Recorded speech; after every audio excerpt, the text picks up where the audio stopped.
சுந்தரவள்ளி. தமிழ்நாட்டுக்குள்ள சத்தமே இல்லாம RSS ஆட்சி, பாஜக ஆட்சி நடந்து கொண்டிருக்கிறது. எந்த விதமான குற்ற உணர்வும் இல்லாமல் விஜய் RSS பாஜகவினுடைய சட்ட திட்டங்களை, அவருடைய கனவுகளை நிறைவேற்றி கொண்டிருக்கிறார். இதுல குறிப்பா பார்த்தோம்னா, நாம சட்ட ஒழுங்கு பிரச்சனையில சிக்கி சீரழிஞ்சிட்டு இருக்கோம். தினந்தோறும் பெண் குழந்தைகள் காணாமல் போறாங்க, மறுநாள் குளத்திலேயோ கிணத்துலயோ பெணமாக மிதக்குறாங்க. நாம இது குறித்து கவலைப்பட்டு கொண்டிருப்போமா? நம்ம தமிழ்நாடு இப்படி சீரழிக்கப்பட்டு கவலைப்பட்டு இருக்கோம். ஆனா இடையில சத்தமே இல்லாமல் RSS ஆட்சியை அரங்கேற்றி கொண்டிருக்கிறார் விஜய். என்ன நடக்குது தோழர்களே? முதல்ல RSS கடந்த 6-7 ஆண்டுகளா சொல்லிட்டு இருந்த ஒரு விஷயம் என்ன தெரியுங்களா? திமுக கூட்டணி வலிமையாக இருக்கிறது. திமுக கூட்டணி வலிமையா இல்லைன்னா திமுக அடிச்சு தள்ளிடலாம் அப்படின்னு பேசிட்டு இருந்தாங்க. காரணம், திமுக வெளிப்படையாக பாஜகவுக்கு எதிரான சட்ட நடவடிக்கைகளையும் களப்போராட்டங்களையும் செஞ்சிட்டு இருந்தாங்க திமுக கூட்டணியோடு சேர்ந்து. இதை உடைக்க வேண்டியதான் முதல் திட்டமே. அதை பக்காவா நடத்தி முடிச்சிட்டாங்க RSS. ஆனா நம்ம தோழர்கள் எதுக்கு போனாங்க? குடியரசுத் தலைவர் ஆட்சி வந்துடக்கூடாது, அதனால நாங்க மாநில உரிமையை காப்பாத்த நம்ம எல்லாம் அவங்களுக்கு ஆதரவு கொடுத்தோம் அப்படின்னு எல்லாரும் போய் ஆதரவு கொடுத்தோம். அதுக்கு வேற வேற பரிமாணங்கள்ல போயிட்டு இருக்கு. இதுதான் முதல் திட்டம், திமுகவினுடைய கூட்டணியை சிதைப்பது. அந்த கூட்டணி தானே வலுவா இருக்கு, அதை உடைக்கணும்ன்றத பக்கா ஸ்கெட்ச் போட்டு கூட்டணி, திமுக கூட்டணியில இருக்கிற கட்சிகள் தலைவர்களை எல்லாம் சந்திச்சு பக்காவா அவங்கள இந்த பக்கம் கொண்டு வந்து நிப்பாட்டினாங்க. எல்லா அரசியல் கட்சிகளுக்கும் ஒரு தார்மீகமான அரசியல் புரிதல் இருக்கு, அரசியல் அறம் இருக்கு. அதை வச்சு அவங்க பேசிட்டு இருந்தாங்க. ஆனா சீன் என்னவா இருக்கு? RSS பாஜகவுடைய பக்கா பிளான் தான் இந்த இவங்களை எல்லாம் போய் நீ பேசி கொண்டு வந்து சேர்த்துரு. அதை செஞ்சு முடிச்சிட்ட. ரெண்டாவது விஷயம், அதிமுகவை உடைப்பது.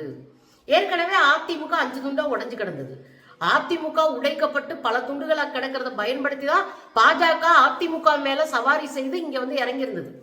இந்த முறை ஒரு இடத்துலதான் ஜெயிக்க முடிஞ்சு பாஜகவால. அப்ப அதிமுகவை இன்னும் பலம் இழக்க செய்து முடிச்சு விட்டோம்னா, ரெண்டாவதா நின்று எதுக்க சக்தி இல்லை. விஜய்க்கெல்லாம் அவ்வளவு அறிவே கிடையாது, பாஜகவை எதிர்க்கிற துணிச்சலும் கிடையாது. அதனால அந்த இடத்தை காலியாக்கிட்டோம்னா ரெண்டாவது இடத்துக்கு பாஜக வந்துடலாம் அப்படின்ற பிளான்ல இன்றைக்கு செதிலாக அதிமுக உடைக்கப்பட்டு இருக்கு. அதிமுகவில் இருக்கிற முன்னாள் அமைச்சர்கள் எல்லாம் கொஞ்சம் கொஞ்சமா இங்க தாவேகாவுக்கு ஆதரவாளர்களா பிறந்தவங்க தாவேகா கட்சியிலே தன்னை கரைத்து கொண்டிருக்கிறார்கள். இது ரெண்டாவது பாஜகவினுடைய முக்கியமான அஜெண்டா. ஏன்னா எதிர்க்க ஆரே இருக்கக்கூடாது, எதிர்கட்சியே இருக்கக்கூடாது அப்படின்றதுல தெளிவா அதிமுகவை போட்டாதான் அந்த இடத்துக்கு நம்ம வர முடியும் அப்படின்னு வந்துட்டாங்க. அடுத்ததான் மிக முக்கியமான ஒன்று என்ன அப்படின்னா, மும்மொழி கொள்கை. நம்ம மொழி கொள்கையில ரொம்ப தெளிவாகவும் வலிமையாகவும் இருக்கிற ஆளுங்க. நம்ம மொழிக்கான போராட்டத்துல 700 பேருக்கு மேல பலி கொடுத்தவங்க. நம்ம மூதாதையர்கள்ல இருந்து இன்னைக்கு வரைக்கும் மொழி கொள்கையில நம்ம உறுதியா இருக்கோம். 2 மொழி கொள்கை. ஒன்று, உலக அளவுல தொடர்பு கொள்ள ஆங்கிலம், உள்ளூர்ல நாம செழுமையா வளர்த்தெடுக்க வேண்டிய தமிழ். இந்த 2லையும் நம்ம தெளிவா இருக்கிறோம்.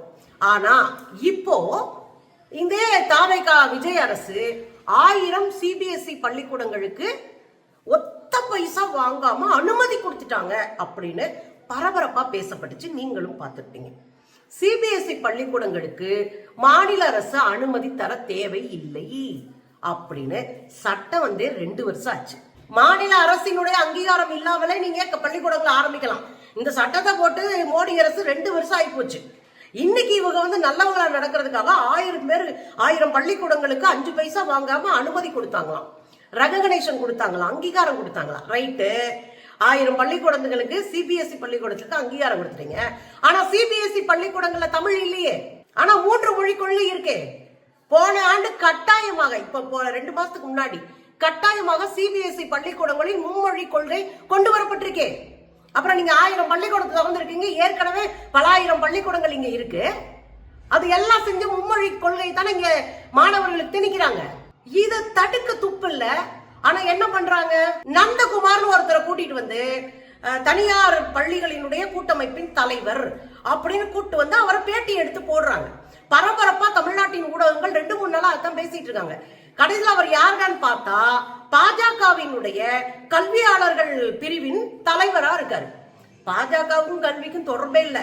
அந்த பிரிவுல தலைவரா இருக்கிற நந்தகுமார் அண்ணனை போற்றி புகழ்ந்து பாடுறாரு. போற்றி பாடடி பொன்னேன்னு. அப்ப இதுக்கு பின்னாடி ஒரு அரசியல் இருக்கு. இப்ப மும்மொழி கொள்கை உறுதிப்படுத்தின பிறகு 1000க்கும் மேற்பட்ட பள்ளிக்கூடங்களை இங்க அங்கீகாரம் கொடுத்ததன் பேர்ல இங்கே மும்மொழி கொள்கை திணிக்கப்பட்டிருக்கு, சத்தம் இல்லாம, விஜயினுடைய ஆசீர்வாதத்தோடு. இதுக்கு அடுத்து இதை எதிர்த்து நீண்ட நாட்களாக நம்ம போராடின ஒரு திட்டம் எதுங்க? புதிய கல்விக் கொள்கை 2020. புதிய கல்விக் கொள்கை எங்களுக்கு அவசியம் இல்லைன்னு நாம தீர்மானம் நிறைவேற்றியதோடு இல்லாம அதை பல மொழிகள்ல மொழிபெயர்த்து பல மாநிலங்கள் கொடுத்து புதிய கல்விக் கொள்கை நம் கல்வி சிந்தனையை அழிக்க போகுது, நம் குழந்தைகளை கல்வியற்றவர்களா மாற்ற போகுதுன்னு தெளிவா இருந்தோம். இந்த புதிய கல்விக் கொள்கையை அமல்படுத்த விடாம தடுத்தோம் தமிழ்நாட்டுக்குள்ள. ஆனா இன்றைக்கு அண்ணா பல்கலைக்கழகத்துல புதிய கல்விக் கொள்கை பயன்பாட்டுக்கு வந்துருச்சு. மாணவர்கள் பிடிச்சா கோர்ஸ் படிக்கலாம், இல்லைன்னா வெளியே போய் வேற வேலை பார்க்கலாம், கோர்ஸ் படிக்கலாம், வேற எதுலையாவது இருக்கலாம், இடையில வந்து சேர்றதா சேர்ந்துக்கலாம். இவன் சும்மா 3 வருஷம் தொடர்ந்து படிச்சாலே படிக்க மாட்டாங்க நம்ம பிள்ளைங்க. இதுல எங்க வேணாலும் போயிட்டு வா, திரும்ப வந்து சேர்ந்துக்கலாம், இல்ல பாதியிலே அதுக்கேற்ற மாதிரி சர்டிபிகேட் வாங்கிட்டு வீட்டுக்கு போகலாம். 2 வருஷம் படிச்ச சர்டிபிகேட் கட்டினா அதை ஒரு டிப்ளமோ கோர்ஸா போட்டு உங்க கையில ஒரு சர்டிபிகேட் கொடுத்துருவாங்க. ஆன்லைன்ல நீ படிக்கலாம். இப்படி 58 அறவை காட்டுத்தனம். இத அண்ணா பல்கலைக்கழகம் போன மாதம் நிறைவேற்றி இருக்கிறது. அது கீழே இருக்கிற கல்லூரிகள்ல எவ்வளவு பெரிய அயோக்கியத்தனம். நாமெல்லாம் படிச்சு இந்த இடத்துக்கு வந்து நிக்க எத்தனை போராட்டங்களை நம்ம தாத்தன் பாட்டைங்க பண்ணியிருப்பாங்க, எத்தனை அடக்குமுறைகளை எதிர்கொண்டிருப்பாங்க. இதெல்லாம் தாண்டி தானே நம்ம கல்வி நிலையங்களுக்குள்ள வந்திருக்கோம், படிச்சிருக்கோம். இதை அடியோடு அழிச்சு ஒழிக்கிற புதிய கல்விக் கொள்கை திட்டத்தை அமல்படுத்தி இருக்கிறார் சத்தம் இல்லாம. இப்ப 4 விஷயம் பார்த்துட்டோமா புதிய கல்விக் கொள்கையோட. இப்ப 5ஆவதா ஒண்ணு என்ன அப்படின்னா, உயர்கல்வித்துறை அமைச்சர் பேசுறாரு. என்ன பேசுறாரு? ஒரு பத்திரிகையாளர் கேட்கிறாரு, தமிழ்நாட்டில துணைவேந்தர்களை, பல்கலைக்கழகத்தின் துணைவேந்தர்களை நியமிப்பது தமிழ்நாடு அரசு அப்படின்னு நம்ம நீதிமன்றம் போய் வாங்கிட்டு வந்தோம், உத்தரவு பெற்று வந்தோம். அது பத்தி கேள்வி கேட்டோன்னே அவரு திமுக சொல்றத திமுக செஞ்சதை நாங்க தொடரணும்ன்ற அவசியம் இல்லை அப்படின்னு சொல்லிட்டு வர்றாரு. எனக்கு என்னன்னா, இதை குறித்த குறைந்தபட்ச புரிதல் கூட இல்லாதவர் தான் இன்றைக்கு உயர்கல்வித்துறையினுடைய அமைச்சராக இருக்கார்.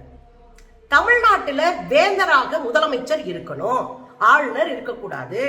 வேந்தர்களை, துணைவேந்தர்களை நியமிக்கிற உரிமை முதலமைச்சருக்கு உண்டுன்னு நாம உச்ச நீதிமன்றத்துல கேச போட்டு, உச்ச நீதிமன்றம் ஆர்டிகல் 142 அது வந்து உச்ச நீதிமன்றத்துக்கே இருக்க தனித்த உரிமை. இந்த 142 என்கிற உச்ச நீதிமன்றத்தின் தனித்த உரிமையை பயன்படுத்தி நமக்கு உத்தரவு போட்டாங்க, தீர்ப்பு கொடுத்தாங்க. நீங்க வேந்தரா இருந்துக்கலாம், வேந்தரா இருக்கிறவரை துணைவேந்தர்களை நியமிக்கலாம் அப்படின்னு. இது எவ்வளவு பெரிய வெற்றியாக நம்ம பார்த்தோம். உச்ச நீதிமன்றம் கொடுத்த மகத்தான தீர்ப்புகள்ல ஒண்ணு. இந்த தீர்ப்பை பத்தி கேட்டா வளரிட்டு நாங்க திமுகவோட நிக்க மாட்டோம்ன்றாங்க. அதுக்கு பிறகு என்னாச்சு? இப்போதும் ஆளுநரே வேந்தராக இருக்கிறார், இப்போதும் துணைவேந்தர்களை ஆளுநரே நியமிக்கிறார். தேடி கொடுக்கிற வேலையை மட்டும் இந்த கும்பல் பாக்குது. என்னத்த சொல்ல? 5 விஷயம் பார்த்துட்டோமா? 6வது விஷயம் இஸ்லாமியர்கள் பிரச்சனை. தமிழ்நாட்டில் இல்லைங்க, இந்தியாவில இஸ்லாமியர்கள் வாழ்வதே ஒரு கேள்விக்குறியாக்கப்பட்டிருக்கு. சொந்த நாட்டில் அகதிகளாக மாற்றப்பட்டு இருக்காங்க. இஸ்லாமியர்கள் மிக கொடூரமாக ஒடுக்கப்பட்டிருக்கிறாங்க. எல்லா வழியிலும் ஒடுக்கப்படுறாங்க. இந்த இஸ்லாமியர்களுக்கு மிக சமீபத்தில் நடந்த மிகப்பெரிய தாக்குதல் என்னன்னா, ஒருத்தர் இந்து மதத்திலிருந்து இஸ்லாமிய மதத்துக்கு மாறினார். திருநெல்வேலிக்கார் மாறினவருக்கு பிற்படுத்தப்பட்டோர் இடஒதுக்கீடு கொடுக்கணும்.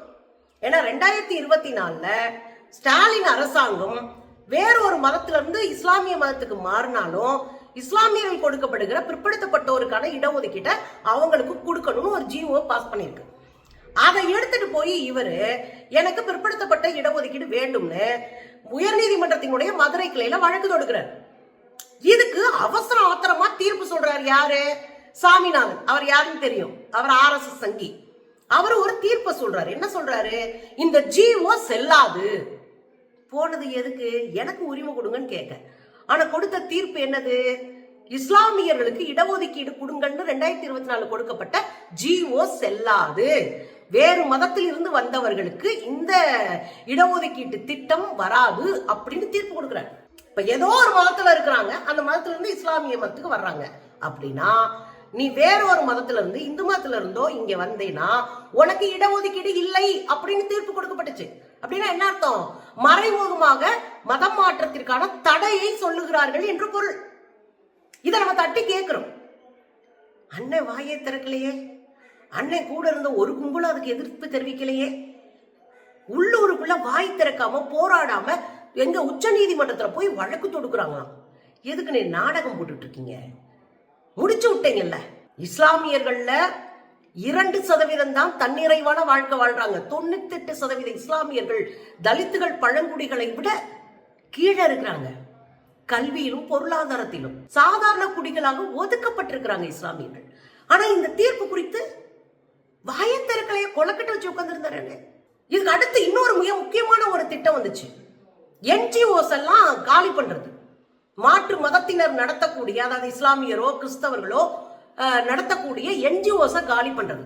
வெளிநாட்டுல இருந்து ஃபண்டு வந்தா அதை முறைகேடா இவங்க பயன்படுத்துறாங்கன்னு ஒரு பொய்யான புகாரை கொடுத்து ஒரு திட்டத்தை, ஒரு சட்டத்தை உருவாக்கி ஃபாரின் கான்ட்ரிபியூஷன் ரெகுலேஷன் ஆக்ட், அதாவது வெளிநாட்டுகள்ல இருந்து கான்ட்ரிபியூட் பண்றாங்க, கொடுக்கறாங்க, பண உதவி கொடுக்கறாங்க, அதை ரெகுலேட் பண்றதுக்கான ஆக்ட்ன்ற பேர்ல 25,000க்கும் மேற்பட்ட NGOக்களினுடைய அங்கீகாரம் ரத்து செய்யப்பட்டிருக்கு. தமிழ்நாட்டுல மற்றும் 3,000க்கும் மேற்பட்ட NGOக்களினுடைய அங்கீகாரம் ரத்து செய்யப்பட்டிருக்கு.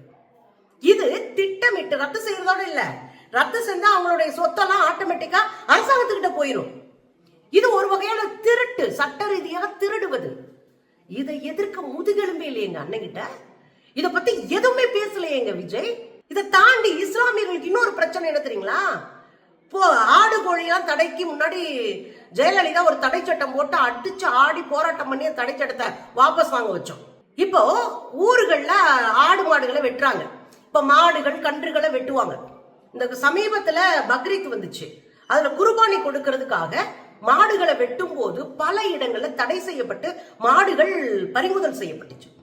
எதுக்குன்னு கேட்டா, இங்க தமிழ்நாட்டினுடைய உயர்நீதிமன்றம் ஒரு தீர்ப்பை சொல்லியிருக்கிறாங்க. அந்த தீர்ப்பு என்ன அப்படின்னா, எந்த இடத்துலயும் மாட்டையோ கன்றுகளையோ கொல்லக்கூடாது, உயிர்வதை செய்யக்கூடாது அப்படின்னு ஒரு தீர்ப்பு கொடுத்தாங்க.